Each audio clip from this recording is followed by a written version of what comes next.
Un dîner hier soir en tête-à-tête avec Emmanuel Macron dans le cadre prestigieux du Louvre. La France ne lésine pas sur les symboles pour accueillir le nouvel homme fort d'Arabie Saoudite, le prince Salman. Le prince qui a des goûts de luxe. Il possède en France, chez nous, la propriété la plus chère du monde, 275 millions d'euros pour un château tout en démesure. Benjamin Delombe, Sophie Neumeyer, Marie-Emmanuelle Guidé. Quelque part en région parisienne, bien cachée derrière ce chemin de promenade, se niche une propriété de prestige. À l'entrée sur la boîte aux lettres, les noms sont plutôt mystérieux. Pourtant, le propriétaire n'est pas un anonyme. Il s'appelle Mohammed Ben Salman, c'est l'homme fort d'Arabie Saoudite.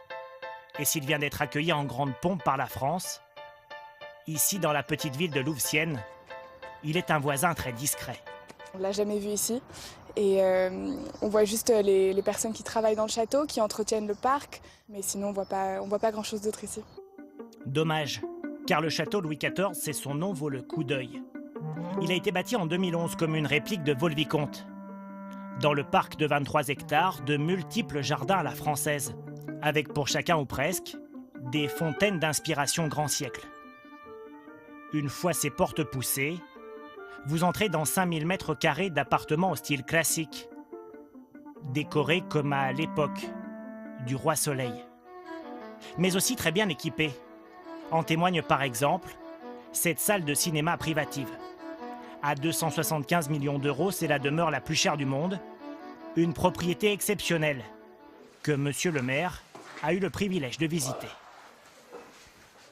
Et en traversant un petit peu en limite de bois, nous avons ici l'entrée de la propriété, qui est une propriété assez grande. Si le château fait sa fierté, il ne lui a rien rapporté lors de la vente. Car la propriété n'a pas été achetée directement par le prince, mais par une société écran luxembourgeoise, 8 Investment. Le genre d'établissement qui ne paye pas de droits de mutation, une taxe locale. Dans le cas d'une propriété de l'ordre de 270 millions d'euros, aurait généré quand même plusieurs millions d'euros de retour pour la commune. Donc ça vous a privé de ça en fait quand même. On ne l'a pas touché, c'est vrai. La passion des châteaux du prince ne s'arrête pas à Louvciennes. Mohammed Ben Salman vient d'acquérir une autre propriété, cette fois au sud de Paris.